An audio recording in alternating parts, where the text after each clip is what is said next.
Hello and welcome to Play PKN, the weekly video bulletin of the top news stories on PKN Packaging News, Australia's media hub for the packaging industry. I'm PKN's publisher Lindy Hewson, and this week's episode is brought to you by Ball & Doggett, Australia's largest distributor of printable materials for packaging and the creator of the Ecoporium by Ball & Doggett platform. In our lead story this week, Singapore-headquartered VektroPack, which recently opened an Australian office in Melbourne, has launched curbside recyclable paper-based packaging adopted by Coles for its Bake and Create and Simply Baking chocolate range. The material's recyclability has been verified by Opal, and the company says the move to replace traditional plastic-based flexible film with this high-barrier PaperFlex product aligns with its commitment to sustainability and will play a big part in helping brands meet APCO's 2025 and ultimately 2030 national packaging targets, the company says. The shift to paper-based film will remove plastic from the recycling stream and facilitate curbside recycling of the material by consumer end users. The full recyclable coated paper was developed in-house by VektroPack, and the proprietary coating is a new technology brought to market after a year of research and development. In news from recycling innovator Samsara Eco, it has secured $100 million of funding in a Series A funding round from new and existing investors to scale its enzymatic recycling capabilities. This technology aims to recycle millions of tons of plastic waste, including discarded textiles and packaging. Samsara Eco said the proceeds will be used to build new commercial facilities in Southeast Asia over the next few years to enhance its recycling efforts. The company plans to expand its global team of chemists, engineers and technicians and increase its library of plastic-eating enzymes. Samsara Eco also plans to scale its technologies to infinitely recycle all forms of plastics, which can be used within existing cross-sector supply chains, like in automotive, electronics and consumer packaged goods.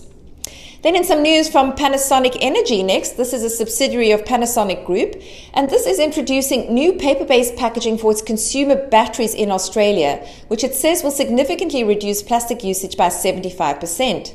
This initiative is expected to eliminate approximately 500 kilograms of plastic annually, save over 36,000 square meters of paper, and reduce CO2 emissions by 1,450 kilograms in the ANZ markets. The inner and outer boxes are made from more than 70% recycled paper content, reducing overall paper use by over 30%. The new packaging became available in the 2 and 4 pack Panasonic alkaline battery products in Australia starting in June. And this move aligns with a rising demand for sustainable products and, of course, government initiatives aimed at phasing out single-use plastics.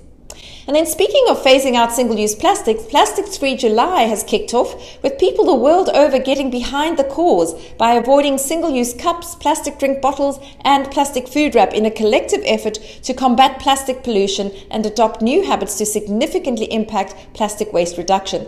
Last year, an estimated 89 million participants avoided 240 million kilograms of plastic waste. To join the effort, visit Plastic Free July's website for ideas and resources.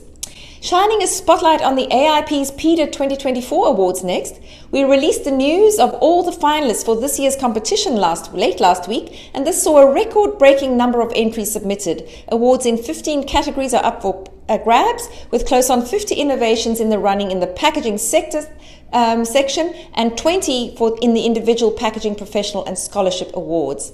Sustainable packaging design attracted the most entries, of course, and the top scoring finalist is Caps and Closures in the running for 7 awards. Winners will be announced at a gala event in Sydney on the 16th of August. The booking link is in the article on our website, where you will also find the full list of finalists.